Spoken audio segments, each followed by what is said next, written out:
राधे राधे प्यारे भक्तों। आज मैं आपसे एक बहुत ही खास बात करने जा रहा हूं जो हर किसी के जीवन में कभी न कभी जरूर आती है।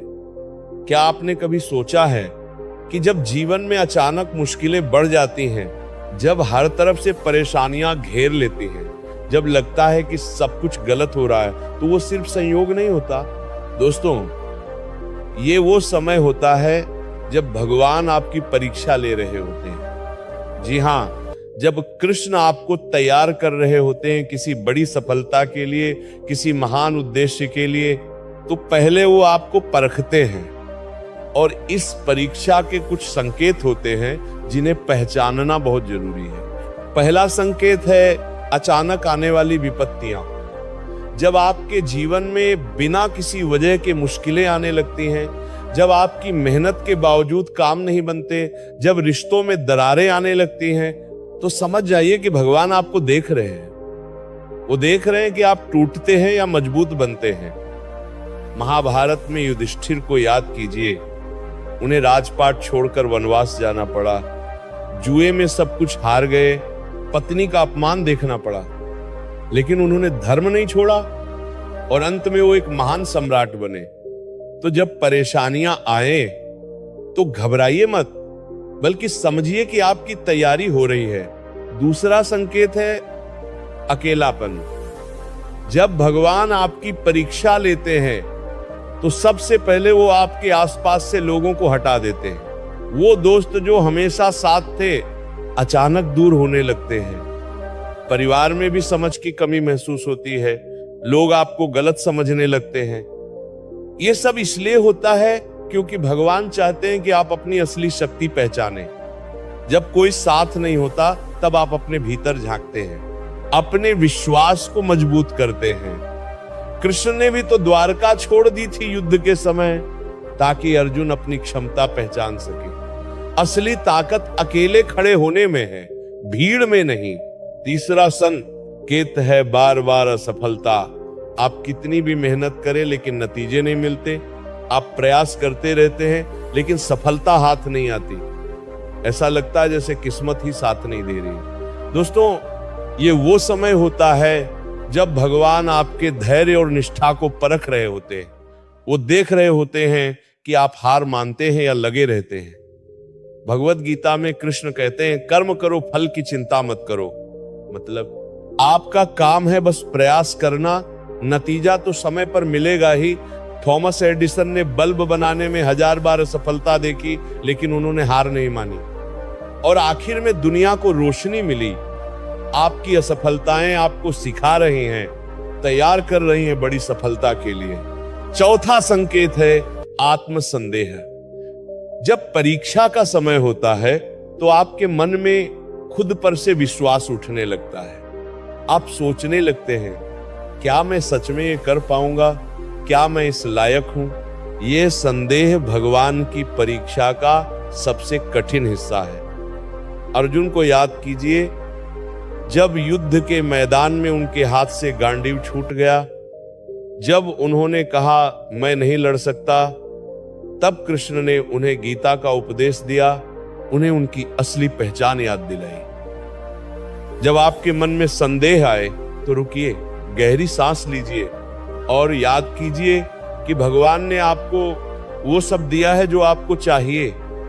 आप उनकी संतान हैं और उनकी संतान कमजोर नहीं हो सकती। पांचवा संकेत है धोखा और विश्वासघात। जब भगवान आपकी परीक्षा लेते हैं तो कभी कभी वो लोग भी साथ छोड़ देते हैं जिन पर आपको सबसे ज्यादा भरोसा था।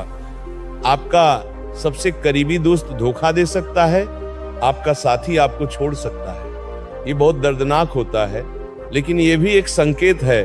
भगवान आपको सिखा रहे हैं कि असली भरोसा सिर्फ उन पर करना चाहिए। कृष्ण के जीवन में भी कंस ने, शिशुपाल ने, दुर्योधन ने धोखा दिया, लेकिन कृष्ण विचलित नहीं हुए। उन्होंने अपना धर्म निभाया। जब कोई धोखा दे तो समझिए कि भगवान आपको मजबूत बना रहे हैं, आपको सच्चाई दिखा रहे हैं। छठा संकेत है आर्थिक परेशानी। अचानक पैसों की तंगी आने लगती है। जो काम पहले आसानी से हो जाते थे वो रुकने लगते हैं, खर्चे बढ़ जाते हैं, आमदनी घट जाती है। दोस्तों, ये भी एक परीक्षा है। भगवान देख रहे हैं कि आप मुश्किल समय में ईमानदारी से रहते हैं या गलत रास्ते अपनाते हैं। सुदामा को याद कीजिए, जो इतने गरीब थे कि उनके घर में खाने को अनाज नहीं था, लेकिन उन्होंने अपनी ईमानदारी नहीं छोड़ी, अपने मित्र कृष्ण पर भरोसा रखा और अंत में उन्हें सब कुछ मिला। पैसा आता जाता रहता है, लेकिन आपके संस्कार, आपकी ईमानदारी हमेशा साथ रहती है। 7वां संकेत है स्वास्थ्य की समस्याएं। कभी कभी भगवान आपके शरीर को भी परखते हैं। अचानक बीमारियां आने लगती हैं, थकान महसूस होती है, मन और शरीर दोनों कमजोर लगते हैं। ये इसलिए होता है क्योंकि भगवान चाहते हैं कि आप अपने शरीर की कद्र करें, संयम सीखें, धैर्य रखें। बीमारी में इंसान की असली परीक्षा होती है। वो चिड़चिड़ा हो जाता है या शांत रहता है, वो हार मान लेता है या लड़ता है। भगवान देख रहे होते हैं कि आप कैसे प्रतिक्रिया देते हैं। जब शरीर कमजोर हो तो आत्मा को मजबूत बनाइए, प्रार्थना कीजिए, सकारात्मक रहिए और विश्वास रखिए कि ये समय भी गुजर जाएगा। 8वां संकेत है आंतरिक संघर्ष। जब भगवान आपकी परीक्षा ले रहे होते हैं तो आपके मन में एक युद्ध चलता रहता है। एक आवाज कहती है छोड़ दो, बहुत हो गया। दूसरी आवाज कहती है थोड़ा और संघर्ष कर लो। ये मन का द्वंद्व, ये भीतरी लड़ाई ही असली परीक्षा है। कुरुक्षेत्र का युद्ध सिर्फ मैदान में नहीं था, वो अर्जुन के मन में भी था। कर्तव्य और भावना के बीच का संघर्ष। और जब अर्जुन ने कर्तव्य को चुना तो विजय उनकी हुई। आपके मन में भी यही युद्ध चल रहा है। सही और आसान के बीच चुनाव करना है, और जो सही को चुनता है वही विजेता बनता है। 9वां संकेत है सपनों में संदेश। जब भगवान आपकी परीक्षा ले रहे होते हैं तो वो आपको संकेत भी देते हैं। कभी सपने में, कभी किसी अनजान व्यक्ति की बात से, कभी किसी किताब की पंक्ति से अचानक आपको कोई संदेश मिलता है जो आपकी स्थिति से बिल्कुल मेल खाता है। ये कोई संयोग नहीं है, ये भगवान का इशारा है। वो आपको बता रहे हैं कि वो आपके साथ हैं, बस थोड़ा और धैर्य रखिए। इन संकेतों को पहचानिए, इन पर ध्यान दीजिए। भगवान हमसे कई तरीकों से बात करते हैं, बस हमें सुनना सीखना होगा। 10वां और सबसे महत्वपूर्ण संकेत है आपके भीतर का बदलाव। जब भगवान आपकी परीक्षा ले रहे होते हैं तो आप खुद में बदलाव महसूस करते हैं। पुरानी बातें अब अच्छी नहीं लगती, पुराने दोस्त अब सही नहीं लगते, पुरानी आदतें अब सही नहीं लगती।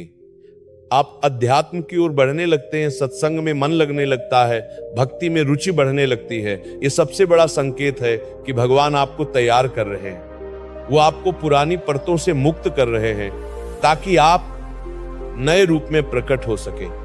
तितली बनने से पहले कोकून में कैद होना पड़ता है। आप भी उसी प्रक्रिया से गुजर रहे हैं। दोस्तों, ये संकेत पहचानना बहुत जरूरी है, क्योंकि जब आप समझ जाते हैं कि ये परीक्षा है तो आपका नजरिया बदल जाता है। आप दुखी होने की बजाय तैयार होने लगते हैं। आप शिकायत करने की बजाय शुक्रगुजार होने लगते हैं। आप हार मानने की बजाय और मजबूती से लड़ने लगते हैं, क्योंकि आप जानते हैं कि परीक्षा के बाद ही तो परिणाम आता है, मेहनत के बाद ही तो सफलता मिलती है, अंधेरे के बाद ही तो सुबह होती है। भगवान कृष्ण कभी अपने भक्तों को अकेला नहीं छोड़ते। जब द्रौपदी ने पुकारा तो चीर बढ़ाया, जब गजराज ने पुकारा तो मगरमच्छ से बचाया, जब प्रहलाद ने पुकारा तो खंभे से प्रकट हुए। तो जब आपकी परीक्षा चल रही हो तो बस उन्हें याद कीजिए, उनका नाम लीजिए, उन पर भरोसा रखिए। वो देख रहे हैं, वो साथ हैं, बस आपकी परीक्षा पूरी होने दीजिए। याद रखिए, हर परीक्षा के बाद एक इनाम होता है।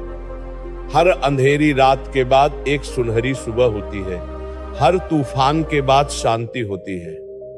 बस धैर्य रखिए, विश्वास रखिए और अपना कर्म करते रहिए। भगवान का समय सबसे सही समय होता है। वो जब देते हैं तो छप्पर फाड़ कर देते हैं। तो अगर आपके जीवन में अभी मुश्किलें चल रही हैं तो घबराइए मत। ये संकेत हैं कि भगवान आपको कुछ बड़ा देने वाले हैं।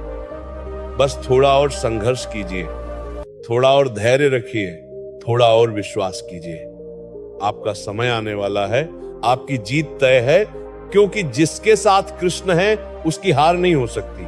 तो दोस्तों, अगर ये वीडियो आपको अच्छा लगा, अगर इन बातों ने आपके दिल को छुआ, अगर आपको लगता है कि ये संदेश और लोगों तक पहुंचना चाहिए, तो कृपया इस वीडियो को लाइक कीजिए और अपने दोस्तों और परिवार के साथ जरूर शेयर कीजिए। किसी को भी इन संकेतों को समझने की जरूरत हो सकती है। आपका एक शेयर किसी की जिंदगी बदल सकता है। और अगर आपने अभी तक चैनल को सब्सक्राइब नहीं किया है तो कृपया सब्सक्राइब बटन दबा दीजिए और घंटी के बटन को भी दबा दीजिए, ताकि आपको हमारे हर नए वीडियो की सूचना मिलती रहे।